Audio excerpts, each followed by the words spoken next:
Aujourd'hui, l'arrestation de Masra noie quelque part le massacre. Aujourd'hui, on connaît depuis des années, depuis des décennies. C'est pas à vous, Béral, que je vais apprendre qu'il y a des conflits autour des puits, autour de ce qu'on appelle les couloirs de transhumance, etc. Ces conflits n'est pas spécifiquement lié au sud du Tchad. Il y a ce genre de conflits dans le Guéra, dans le Salamat, très régulièrement.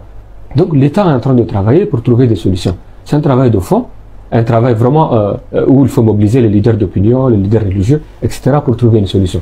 Donc le dossier Masra ne doit pas occulter le massacre, qui est très particulier, je l'ai dit, et moi je l'ai dit en toute sincérité, où quand on massacre des femmes, des enfants, sans faire la distinction, c'était pas un affrontement.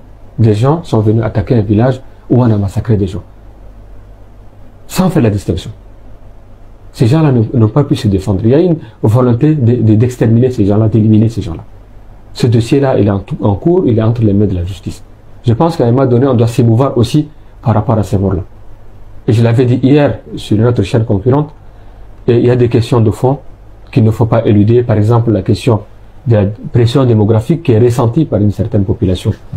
Parce qu'aujourd'hui, il y a le réchauffement climatique, il y a la désertification, qui fait qu'il y a des populations qui descendent dans la zone méridionale, et ça crée des conflits au niveau des partages des ressources, de l'accès à l'eau, de l'accès au pâturage, etc. Il y a la question des couloirs de transhumance, la question de la pression foncière, etc. Ces questions, on doit les attaquer ensemble, mais vraiment en mettant l'émotion de côté, en mettant nos partis pris, nos a priori, nos préjugés de côté. Et on doit les penser ensemble, et vous qui êtes philosophe, vous êtes un intellectuel, on doit les penser ensemble. Et on avait eu ces discussions-là quelque part, toi et moi. Et je me permets de te tutoyer. On a vraiment eu des discussions qu'on ne peut pas répéter ici. Mais vraiment, là, je le dis en toute sincérité, on est d'accord sur beaucoup de choses. Mais sur ces dossiers-là encore, il n'y a pas une volonté de museler Succès Masra en l'occurrence. Il a reconnu les élections, il a été Premier ministre dans ces pays, il a accompagné le gouvernement. D'aucuns ont dit qu'il s'est régné. D'accord? Il a fait il s'est régné quelque part, il a fait des compromissions, etc. Moi, je ne ferai pas le procès de Masra ici. D'accord? Mais sur ces dossiers-là, le dossier est entre les mains de la justice va faire son travail. Réaction du député Veramba Koubou. Très bien. Moi, je voudrais simplement dire, sur le dossier de l'ancien Premier ministre, Dr Masra Succès, je voudrais dire que j'ai le privilège d'avoir accès aux deux langues dans lesquelles ces interventions ont été exposées. Il parle le Ngambay, donc ma langue maternelle à moi, et j'avais cru au départ que peut-être les interprètes et les traducteurs de ces propos auraient fait des erreurs qui auraient conduit le gouvernement à prendre ce genre de position. Mais quand je me suis fait lire la traduction, elle est fidèle aux déclarations originelles. Donc le verbatim en français est fidèle au discours oral qu'a tenu l'ancien Premier ministre Masra Succès, je ne sais pas en quelle année ni à quelle distance de date par rapport aux événements.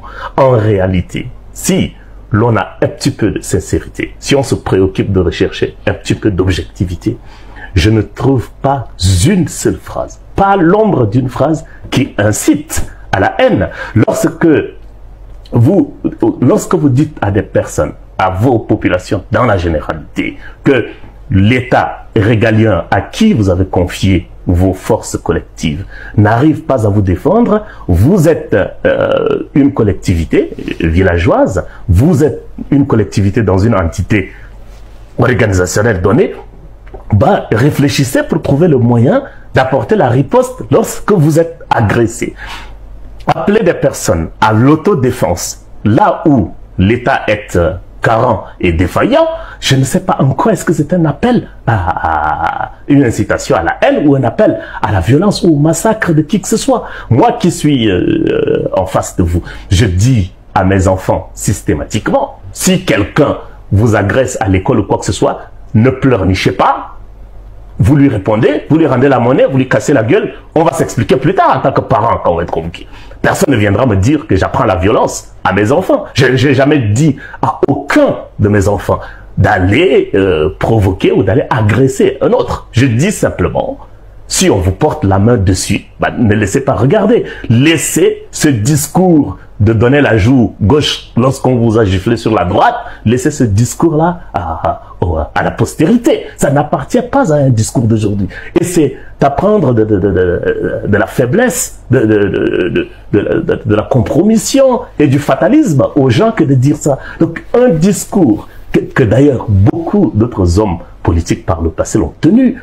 Le gouvernement aujourd'hui ferme les yeux sur tous les autres pour je ne sais quelle raison, et comme par hasard, lorsque c'est Masra qui le dit, ça devient un crime. On est là en train de patauger en plein procès d'intention, à une chasse aux sorcières, à une attaque qui est adressée contre un individu particulier, à moins que l'on ne me dise que le même discours, lorsqu'il est tenu en français, en Mesmedje ou en Kim ou je ne sais quoi, n'a pas le même poids que lorsqu'on le tient est en Gambaye. Mais sinon, personnellement, en toute sincérité, je n'ai trouvé aucune trace d'aucune incitation à la haine contre qui que ce soit. Ça, c'est une chose. L'autre chose sur laquelle je voudrais répondre à monsieur le ministre, mon cher frère, frère Gassib, non, je ne fais pas porter au président de la République, qui en âge est mon cadet d'ailleurs, je ne vais pas lui prêter des responsabilités des 30 dernières années. Peut-être que j'en ai même un peu plus que lui en termes de responsabilité. Non, je dis simplement que les recettes d'hier qui n'ont jamais opéré sont en train d'être reproduites. Nous avons été, vous l'avez rappelé très brièvement tout à l'heure, nous avons été au Conseil national de transition. Vous faisiez partie de nous qui avons contesté le fait que l'on veuille faire de l'actuel président de la République le clone exact de son père, en lui donnant tous les honneurs très vite, trop tôt, et qu'il faut qu'il soit tout à la fois, tout de suite, et non pas lui laisser le temps de se sculpter une personnalité, de sculpter son destin, et d'être l'homme éventuellement d'État, demain on va le vérifier, de devenir l'homme d'État, le dirigeant que lui-même voudrait être. On s'est empressé au niveau de la majorité à l'enfermer dans le sarcophage d'un héritage qui ne lui sied pas forcément. Et dans le sillage de cet enfermement-là, on a apporté au président de la République les mêmes recettes qu'hier. Nous continuons aujourd'hui à avoir des analphabètes de tout poil qui occupent des postes de responsabilité. Vous en êtes témoin, le ministre des Finances, que vous avez cité tantôt, n'a pas été gêné de déclarer tout haut que notre pays aurait fait un excédent budgétaire de plus de 100 milliards de nos francs en 2024. Pendant que nous n'avons pas épongé notre dette intérieure, à l'heure où nous parlons sur le plan social, des retraités, dans un pays qui prétend, une société qui prétend respecter ses anciens, respecter les personnes âgées, etc., des retraités ont besoin de faire sitting pour revendiquer leur maigre pension. Pension qui, quand même, elle existe, ne leur permet pas de vivre décemment. La dette intérieure est lourde. Les vacataires au niveau de l'enseignement supérieur ne sont pas payés. Donc, on est sous des menaces de grève. On a des infrastructures qui ne sont pas réparées depuis qu'on les a produites une seule fois. Elles partent en vrille. Des bâtiments qui menacent ruine.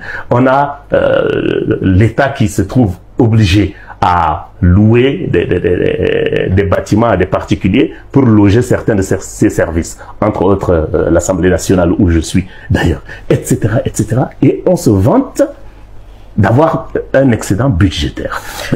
Qu'est-ce que ça signifie, excédent budgétaire? C'est comme si, moi qui suis là, ou bien vous, nous avons des enfants, on ne leur donne pas à manger, on ne leur achète pas de vêtements, on ne les soigne pas, ils n'ont pas de chaussures, et on dit, youpi, on a fait des économies. Ben non, c'est pas ça le sens d'un excédent budgétaire. Merci. Il y a excédent budgétaire que lorsque vous vous êtes acquitté de tout ce dont vous êtes censé vous acquitter et qu'il y a un surplus, qu'il y a un bonus. C'est à ce moment qu'on parle d'excédent. Merci député Birame Baïkoubou pour